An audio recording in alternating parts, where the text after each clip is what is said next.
Gue yakin lo pasti udah pernah dengar bahwa pasar saham itu kadang kayak nonton film sci-fi, penuh twist dan glitch yang gak lo sadari.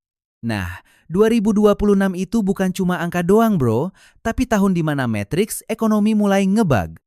Lo bayangin aja, ini tahun di mana seluruh siklus ekonomi 10 tahunan lagi shifting besar-besaran.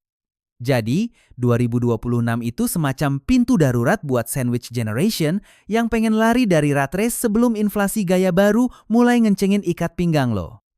Kalau lo masih ngandelin pola lama, siap-siap deh keteter. Ini saatnya kita ngulik yang gak kelihatan, bukan cuma ngikutin tren basi. Lo pernah gak sih ngerasa banyak analis pasar saham kayak robot yang cuma ngulang-ngulang data keuangan dari masa lalu? Kayak mereka nggak sadar, di 2026 itu standar P/E ratio udah usang bro. Ntar pelan-pelan lo bakal ngerti kenapa pendekatan mainstream ini malah bikin lo ketinggalan kereta. Kita bakal jadi hacker, bukan follower, ngebongkar rahasia market makers yang sengaja nyembunyiin pola di balik volatilitas pasar. Pasar tahun 2026 tuh ibarat game yang levelnya beda dan kita harus tahu kode cheatnya supaya nggak cuma jadi korban.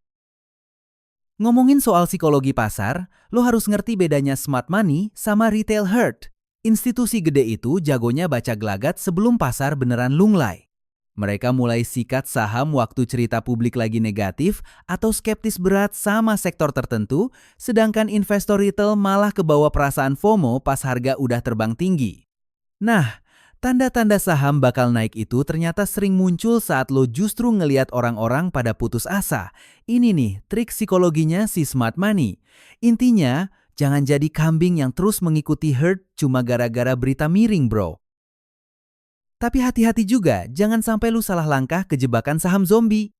Di 2025, banyak saham kelihatannya murah banget, tapi faktanya mereka cuma penunggu mati di 2026 karena gagal nangkep perkembangan teknologi. Bayangin aja kayak dukun jagain benteng yang udah rapuh, gak bakal tahan lama. Ini ngebuat kita harus urgent mikirin gak cuma beli saham, tapi beli saham masa depan yang punya nyawa lebih panjang. Ingat, murah belum tentu menang, bisa jadi lo cuma ngangkut problem.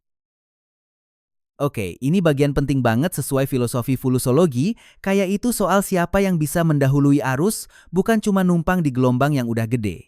Kita gak cari saham yang udah naik, tapi yang lagi isi bensin buat melesat. Bukan cuma soal gaji gede, tapi gimana caranya kita bisa jadi buy watch di tengah gelombang besar yang sedikit orang sadar. Gak percaya? Nantikan deh perubahan paradigma tahun 2026 yang bakal ngebuka mata lo soal cara kerja pasar yang benar-benar baru. Nah, gue janjiin nih, di tahun ini ada 6 tanda spesifik yang jarang banget lo sadarin, tapi punya akurasi tinggi buat ngeproyeksikan kenaikan saham. Semua bakal gue kupas tuntas pakai data makro dan mikro yang bukan cuma matematika ajaib, tapi real deal yang dipakai market makers. Visual grafik rahasia yang kedengeran rumit, tapi bakal gue buat gampang buat lo pahamin. Bersiap deh, 2026 bakal jadi tahun yang bikin lo lihat pasar saham dengan cara yang berbeda banget. Lo pernah dengar istilah uang itu raja?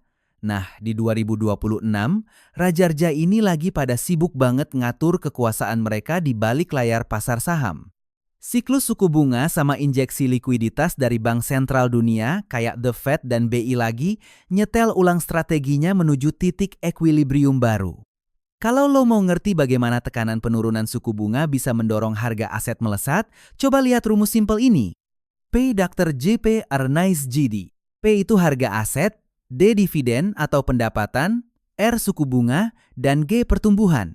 Makanya kalau suku bunga turun, harga aset cenderung naik, bro itu hukum pasar yang nggak bisa dibantah kecuali lo mau jadi yang dikalahin. Ngomong-ngomong, biasanya beberapa orang masih ngefix sama politik pasca pemilu, padahal kunci kenaikan pasar yang sesungguhnya justru ada di fase election hangover, 2 tahun setelah voting besar. Di periode 2024,2026 ini, ketidakpastian politik mulai mereda dan belanja infrastruktur yang lama mangkrak mulai berbuah manis. Tapi anehnya, banyak yang kelewatan melihat peluang ini karena terlalu sibuk debat isu politik dangkal. Padahal momen ini adalah panggung rahasia buat nonton lampu hijau industri. Strategi selanjutnya yang harus lo pelajarin adalah cara mendeteksi arus modal asing nggak kasat mata. Gue sebut ini teknik follow the giant. Investor asing itu nggak selalu ngegas harga lewat transaksi di pasar reguler yang bikin heboh. Kadang mereka beli lewat dark pools atau pasar negosiasi yang nggak langsung bikin lonjakan harga, tapi sebenarnya jadi fondasi bullish yang solid. Lo mau jadi anak gaul pasar? Mulai deh kepoin pergerakan modal yang terselubung ini. Ini tanda revolusi global. D. Dolarisasi dan pergeseran ke alternatif aset. Dunia lagi berubah, dolar bukan lagi satu-satunya raja.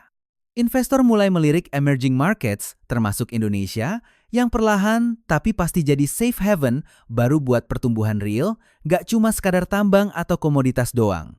Ini peluang besar buat lo yang berani lihat lebih jauh dari permukaan. Jangan sampai tinggal cuma jadi penonton yang ngedumel karena kelewatan momen emas ini. Data M2 Money Supply juga nggak boleh luput dari radar lo. Jumlah uang beredar yang mulai naik lagi itu kayak bendungan yang udah retak, siap jebol dan ngebanjiri pasar saham dengan likuiditas melimpah.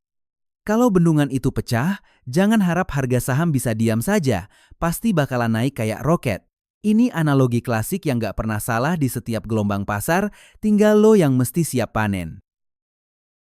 Dan jangan lupa kelas menengah baru di Indonesia lagi pada puncak usia produktif dan mulai melek investasi secara masif. Data demografi 2026 itu ngasih tanda kuat bahwa demand domestik buat saham-saham konsumer dan finansial bakal makin ngacir. Jadi, kalau lo masih mikir pasar saham cuma buat kelas atas, mending mikir ulang deh karena kelas menengah ini yang bakal jadi market mover sebenarnya. Lo tahu nggak, kadang perilaku internal perusahaan itu lebih jujur daripada laporan keuangan yang disusun rapi. Salah satu tanda utama saham bakal naik adalah ketika sebuah perusahaan tiba-tiba agresif banget ngeluarin duit buat capital expenditure, CapEx, di akhir 2025. Ini bukan cuma capek-capek buat gaya-gayaan, tapi sinyal jelas bahwa mereka lagi investasi besar buat riset teknologi atau ekspansi pabrik. Lo bisa bilang, CapEx hari ini adalah bahan bakar revenue masa depan. Kalau udah mulai keluar duit kayak gini, siap-siap deh sahamnya terbang. Lanjut ke fenomena yang nggak boleh lu anggap remeh, program share buyback masif. Manajemen perusahaan yang beli saham sendiri itu sebenarnya lagi ngasih kode keras bahwa harga saat ini dianggap terlalu murah. Ini trik orang dalam buat naikin earning per share, EPS, secara legal tapi cerdas. Jadi, jangan langsung skeptis kalau lihat perusahaan ngelakuin buyback, bisa jadi itu tanda kuat harga sahamnya bakal meledak. Ada satu indikasi yang jarang disadarin orang, tapi penting banget, lonjakan profit margin yang jauh lebih cepat dari pertumbuhan pendapatan. Ini artinya perusahaan udah ngelakuin efisiensi operasi yang ekstrem, seringkali berkat implementasi AI atau teknologi otomatisasi lain. Efisiensi kayak gini bikin analis langsung merating ulang valuasi bisnis secara signifikan. Jadi jangan heran kalau laba naik tapi revenue hanya stabil, itu tandanya profit machine sedang berjalan. Kalau mau jaminan valid, cek deh laporan kepemilikan saham para direksi dan C-level. Kalau mereka sibuk beli saham dengan duit pribadi di pasar reguler, itu tanda kuat ada proyek besar yang belum diumumkan atau aksi korporasi penting yang siap diluncurkan.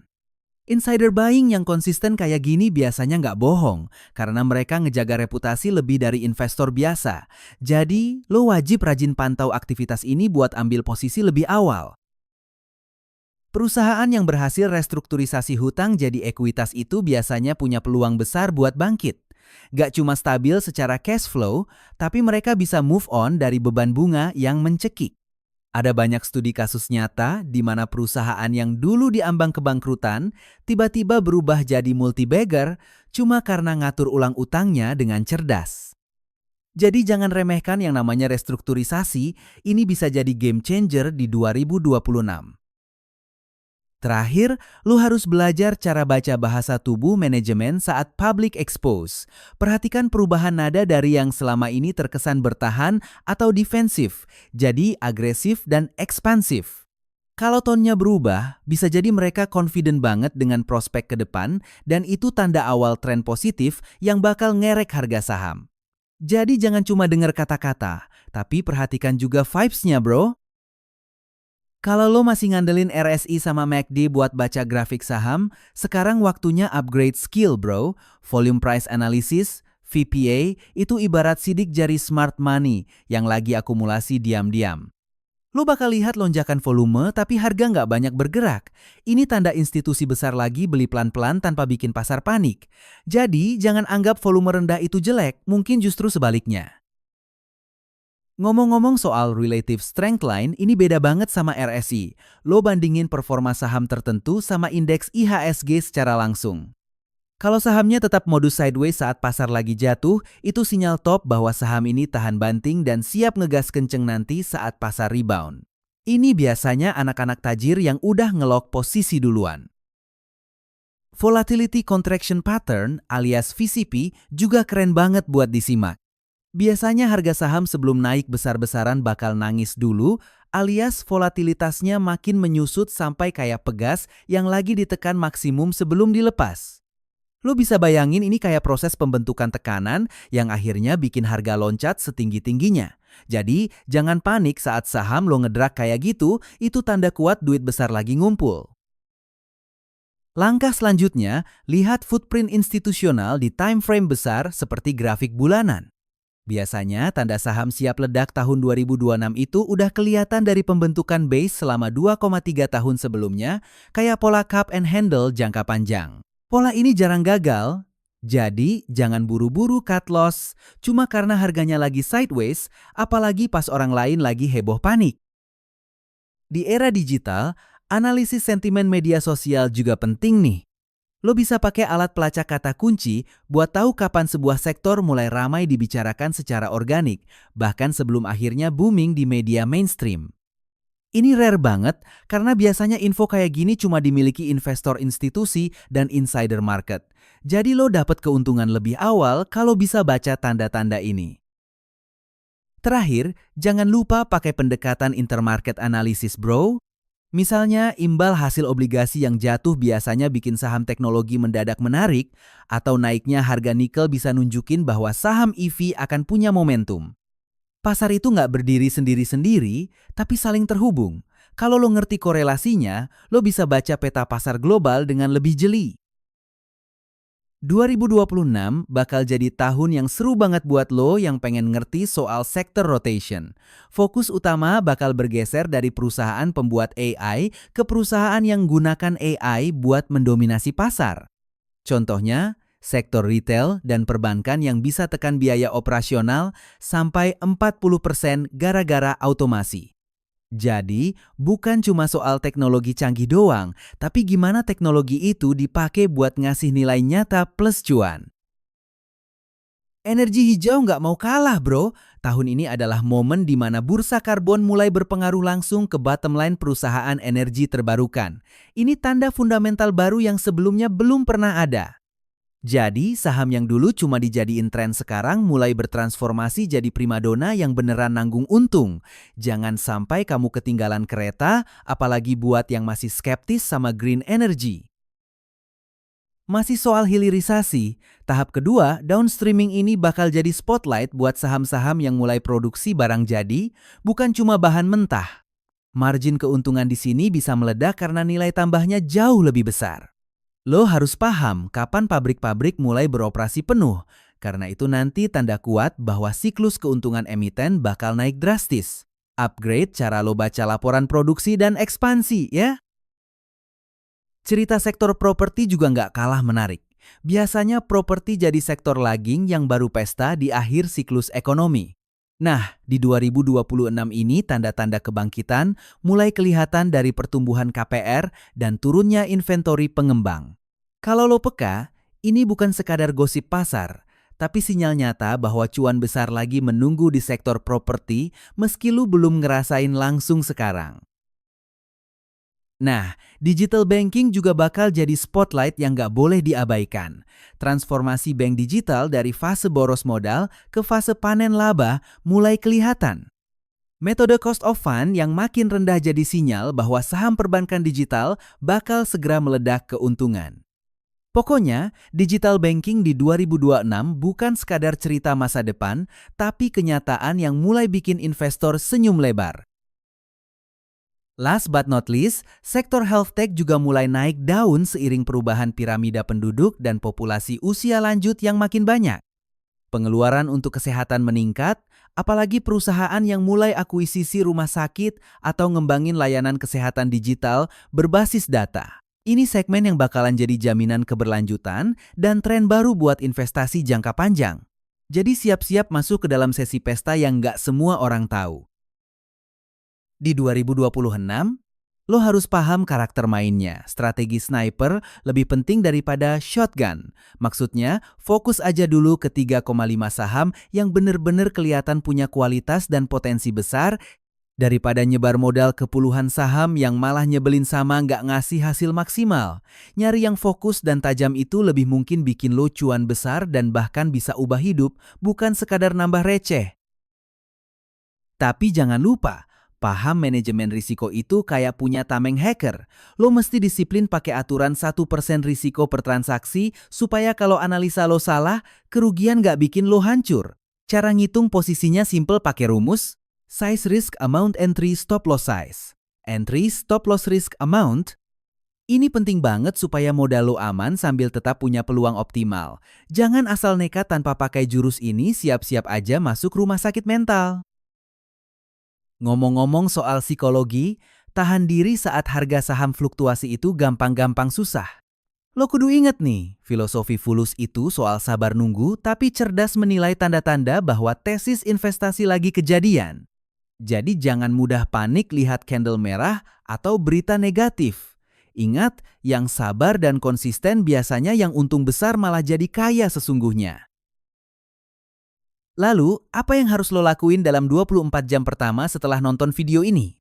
Saran gue, langsung cek screening saham yang punya capex tinggi, monitoring laporan kepemilikan insider, dan mulai sisihin cash untuk modal investasi yang bakal lo pilih. Jangan cuma diem, lo harus gerak cepet dan pinter. Ingat, kesempatan gak nunggu siapa-siapa. Gue juga mau lo inget, misi Fulusologi itu bukan cuma buat lo sendiri, tapi buat lo yang termasuk sandwich generation orang yang nahan beban hidup keluarga dari dua sisi. Investasi itu cara lo untuk putusin rantai kemiskinan turun-temurun. Ini bukan soal gaya-gayaan, tapi perjuangan untuk masa depan yang lebih baik buat gua, buat lo, dan buat anak cucu kita. Jadi, yuk kita gas bareng-bareng. Sebelum gua tutup, gua ajak lu buat komentar di bawah tentang sektor apa yang menurut lu paling menjanjikan di 2026. Kita bahas bareng-bareng di komunitas supaya makin paham dan makin tajam nukerin insight. Ingat jargon gua, ubah recehan jadi masa depan karena hidup terlalu singkat buat jadi miskin. Lo siap?